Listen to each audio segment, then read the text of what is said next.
Yu-Gi-Oh! Is one of the most difficult trading card games to get into. Since September of 2019, I've been spending £30 a week on sealed products trying to create my own competitive dragon deck from scratch. No trading and no buying individual cards. So far we've spent over £1,000 on packs and achieved a second place regional top, securing an invite to the next European Championship. The ultimate goal is to top one of Yu-Gi-Oh's largest, most competitive events, and this is my journey. You're watching Yu-Gi-Oh!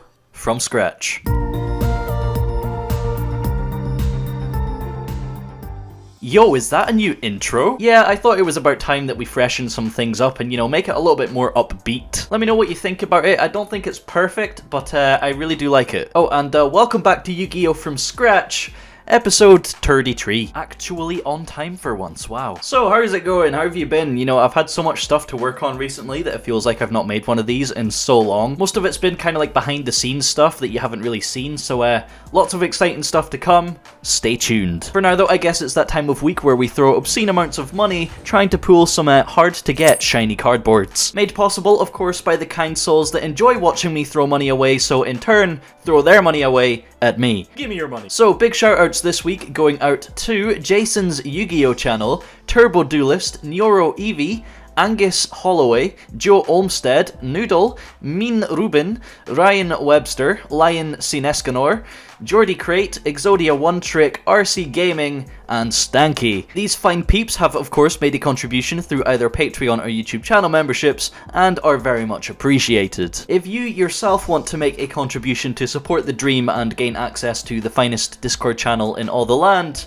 then you know what to do. Anyway, Traptrix Reclusia and Gravediggers Trap Hole. I've seen so many comments on how Reclusia is also in the 2016 Megatins, but that in itself is an issue. Every mega pack in the Megatin of course has a secret rare, and with there being 15 secret rares total in that set, it gives us a 1 in 15 chance per pack of pulling a Reclusia. Sounds really nice, doesn't it? That's like 6 times more likely than our chances of pulling her out of Breakers of Shadow. But the big issue is that it's almost impossible to find one of these tins still sealed and within our £30 budget. There is a compromise, but I'm going to need you guys to vote on this one, and that is whether or not we can buy individual 2016 mega packs. These would of course be sealed just like you would find them in the tins, but there could be an argument there for the sake of the series that these technically aren't official sealed product. So I'm going to leave a comment on this video pinned to the top with a link to a straw poll with that exact question. Simple yes or no answer, so if you could scroll down and vote on that just now, that would be highly appreciated. But apparently your vote doesn't count if you don't also like the video, so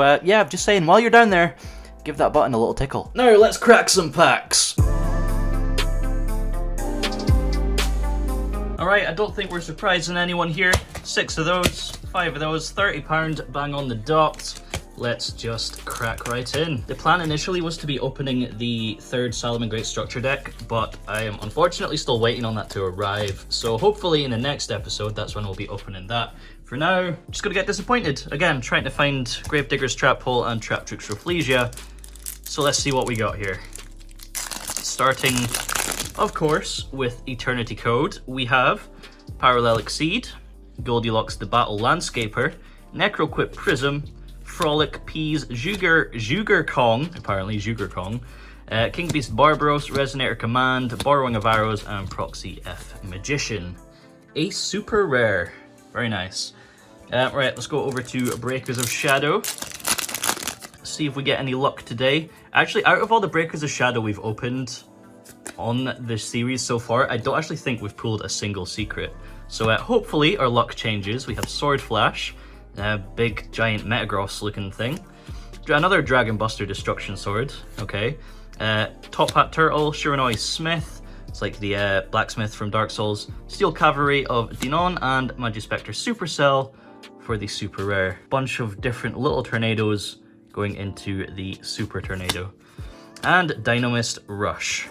Alright, second pack of Echo. Right, Proxy F Magician, little raindrops, love it. King Beast Barbaros, Xyz Revive Splash, Link Burst, Thunder Dragon Lord. I've not actually read this thing yet. It's okay, I guess.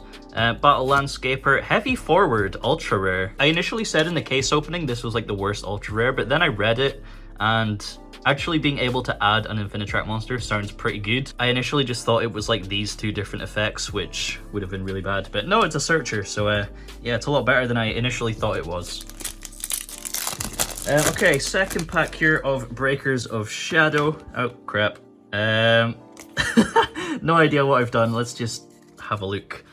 So we got Tunin, Dynamaceratops, Jizukiru, super rare, and Tuning Magician. Okay, for our super rare there. 008, Swallow Slash, Doriado, Relevel, and Solo. Alright, halfway mark on the Eternity code here. We have Trias, Hierarchia, the Generator card, Deep Sea Sentry, Circumpolar, Sorama, Pyraith, Artisan, Goki Guts, Torpedo Takedown, and Plunder Patrol, Ships Shipping. So plunders from scratch here, boys. Really racking up the plunder cards here. Okay, so Breakers of Shadow. See if we can get more than one Ultra this time. We have 008, another Metagross, Delta Shuttle, Shingetsu, Magnet, Stegosaur, Samurai, Goyo Emperor, and Master Pendulum, the Draco Slayer. It's not looking good once again. Our luck with these packs are genuinely just awful. So, Ape Escape, Sentry, Barbaros, Magical Hound, Blaziken, Zero Day, Wagon Wheel, Remergence, and another Ultra, Machina Metal Cruncher. We're getting all the machine stuff. Okay, so 2 Ultras. I guess I can't really complain. But we've already had one of those, man. Okay, Following for the common. Dynamis Charge, Apocrypha, Almirage, Harmattan the Dust, Ceratops, Destruction Sword, Terran, and Chimeratech Rampage Dragon. One of the best Cyber Dragon cards. Just an OTK machine in combination with Seeger. I would really like to pull in an Infinity. I think I've said that before in a previous episode, but pulling a Bosch first Secret Infinity would just be so nice. Alright, so second last pack of Eternity Code. We have a Sarama, Jiawen, of course, with his shopping list. Got to provide for his very big family, apparently. It's a very large shopping list. Raindrops, Musashi, Artisan, Pyraith, Buzzsaw, Princess Basilalima. Red Rain. The name looked a little bit shiny there, so I thought it was Gravedigger's Trap Hole, but nope, we got duped. Right, so we'll go for the Eternity Code and end on Breakers of Shadow once again. So 4 to the front. We have our Zebra, Turn Trooper, Goki Ironclaw, Magical Hound, Virus Berserker, Nemesis Adastray, Basilalima, Buzzsaw Shark, Unveiling for our super rare.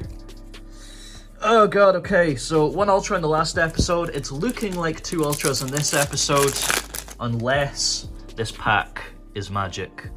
So 3 to the front. We've got Magispectre Sonics, the little fly again, Dynamis Charge, Samurai Saga, Bitbite Turtle with a top hat, Solo, the Melodious Songstress, Zany Zebra, plotting and scheming in the shadows there, Dynamist, and please, give me something. Pendulum, Storm, and Performance Hurricane. Rip. I guess that's a rip. Alright, well, on to the games. Right, yeah, just hopping straight into it today, because there's not really much else we can do with the deck until we pull Reflesia and Trap Hole. So we're up against one of our new patrons here today, Jordy Crate, and of course we lose the rock, paper, scissors. He, of course, chooses to go first, and our hand, you know, it's actually playable. It's actually pretty good. Obviously, we have no interruptions, so he's free to do whatever he wants, starting off with an Onomata pickup. Searching for Utopic Onomatopoeia. I think we actually have one of these from Dual Power in our binder somewhere, but he follows it up with an Onomatopoeia, pitching a Dwarf Glove to the graveyard, searching for a second copy of Dwarf Glove and a Bancho Coat. Notice how I'm not saying their actual names, because by the end of the turn I'd just be sounding like a coked up baby or something. So yeah, we're basically up against rank 4 spam in the form of Zubabadododogogogoga. The first Xyz he starts off with here is Dugaras, allowing him to draw 2 cards and discard 1 at the cost of his next draw phase. The next one he goes into is Utopia Double, activating its effect and ranking up into Utopia before drawing 2 cards off of Memories of Hope because he controls 2 different number monsters. Next he drops an Upstart to draw 1 more card and well, that was lucky. Ah yes, Utopic Zexal. Quick effect on your opponent's turn. No. So I'm not allowed to activate cards or effects for my entire turn. Notice how I top decked Wyverburster, which is very, very important here because I can now out his Zexal. So starting out, I normal summon Rokket Synchron and a link into Striker Dragon, obviously with no effect. Now because the summon of Wyverburster isn't an activated effect, I can banish Rokket Synchron to summon it to the field and a link into Spheres. Obviously I want to go to the battle phase first and clear his Dugaras before doing that. It's also slightly less than ideal that we have to give up the search for Collapserpent and Boot Sector Launch to do this, but it's all we've got. We also have a very strong follow-up play in the form of Levianeer, Noctovision and World Legacy Guard Dragon, so I'm pretty confident and I set Called by the Grave before passing turn.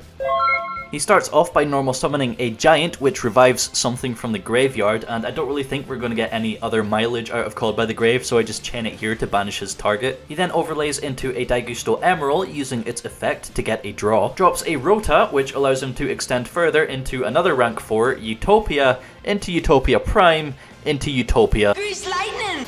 Now when Utopia the Lightning attacks, effects can't be activated until the end of the damage step, so when he threatens to go to the battle phase, I have to activate Spheres at the end of his main phase. Bouncing the Zexal, I then summon Tracer to the field off of Spheres' second effect. Initially I would have summoned Absorouter, but we wouldn't get the search if he attacks it with Lightning, so it's safer just to summon Tracer and then revive it with World Legacy Guard Dragon on the next turn. He finishes off by setting 2 back row and passes turn, where we draw Quick Launch. So starting off with the World Legacy Guard Dragon to revive Tracer, we instantly get met with a Called by the Grave, and that kinda hurts, but thankfully Quick Launch makes up for it here. So summoning Silverrokket from the deck, we can then get Noctovision onto the field and a link into Romulus, getting a search for Ravine and a draw off the Noctovision. Using Levianeer, I pop the Lightning and the Last Unknown back row, which just turned out to be double or nothing, so it wasn't really an issue, but it was better to get rid of it anyway. Summoning Reclusia, I then link up into Borrelsword, which isn't enough to take the game, but he has like no resources left, so he should be unable to deal with it, and we should win anyway.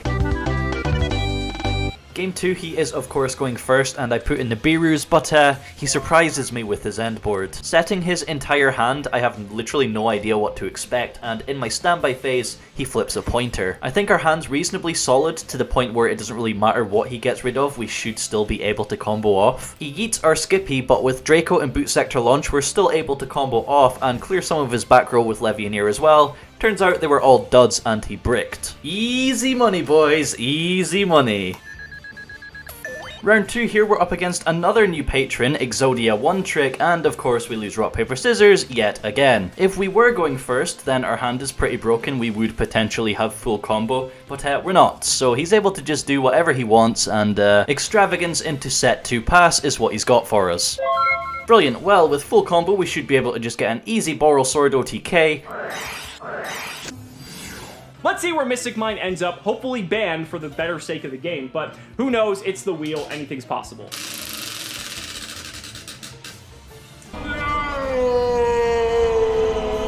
Round 2, losing to Exodia and Mystic Mine is fun and all, but surely after siding it should be much easier with all the back row hate sided in, and we do open Cosmic Cyclone going first, but yeah, we open nothing else, we can't play with this. As long as we top deck like literally anything for us to start up our plays, then since we have Cyclone it should just be an easy game. He sets 3 and we draw into World Legacy Guard Dragon, man. Honestly, why does my deck hate me so much? Guess we're just gonna have to pass again. On his turn he draws 2 and then sets 2 more and passes it back over to us, and surely he has like Demise of the Land or something at this point. Top decking Absorouter isn't ideal either, but at least we can do something by activating Signet Mining to discard it, so we get Formud Skipper and Tracer to our hand. Now this turn is literally make or break in terms of decision making. If he has absolutely nothing, we have a way to combo off and kill him. Even if he has Demise of the Land or Metaverse, we can use Cosmic Cyclone and still combo off and kill him. The very tricky part is that literally our only line of comboing is super weak to literally any form of interruption, like Called by the Grave or Ash or Imperm, literally anything. The line of play I'm speaking about is to normal summon Tracer, link into Striker Dragon, which is where Demise of the Land becomes active, revive Tracer with World Legacy Guard Dragon, link into Hulky Fibrax, summon Rokket Synchron, link into LP and move LP to activate its effect. If we were to commit to this play, you know, run into the Mystic Mine and then use Cyclone to deal with it, if he does have that extra interruption for our Hulky Fibrax or whatever, then we've literally thrown away our win potential. The Cosmic Cyclone is basically our free pass for an OTK, so I want to ensure that we definitely have OTK, and instead just normal summon Tracer and apply a little bit of pressure by attacking directly and passing turn. Thinking about it a little bit more, I probably should have just not summoned at all, because this now gives him the opportunity to activate a Mystic Mine and not have it blow itself up. This is of course exactly what he does, and now if we do ideally want to push through, we need to be able to play through Mystic Mine twice, which we can't do with just one Cosmic Cyclone. Top decking a useless Imperm, I decide now we're just going to have to actually go for it and hope he doesn't have Demise of the Land or Metaverse, so I Cyclone the Mystic Mine and begin to combo off, unsurprisingly to be met on the Striker Dragon summon with a Demise of the Land. On his next turn, he drops a Field Barrier, and then it basically becomes a race between him getting Exodia and me drawing into Imperial Order. Also, Draw of Fate is a pretty good card because it just stacks any 3 different cards to the top of your deck and draws 1. So after about 7 or 8 turns of drawing nothing useful and deck thinning where possible, I've assembled all 5 special cards, all 5 pieces of the puzzle. why couldn't we just see Imperial Order, man? Never lucky, we'd gone through over half of our deck and still hadn't see it. Where was it? Yeah, of course, of fucking course. Fuck you, deck. So yeah, after that I really didn't feel like playing anymore.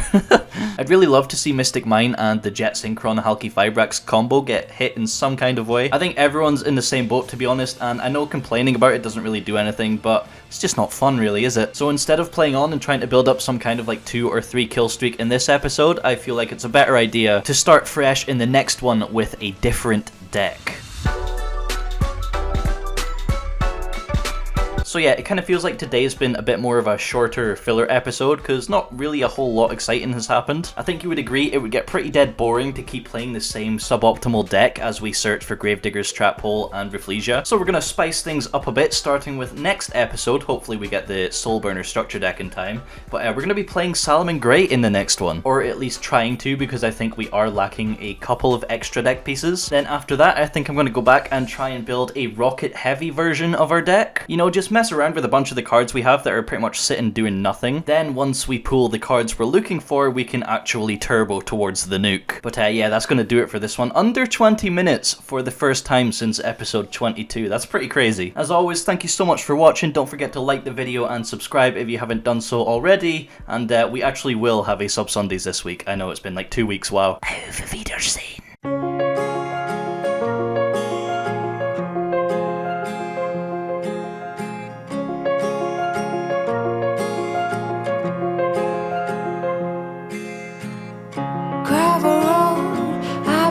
To slow down. Fireplace, do you know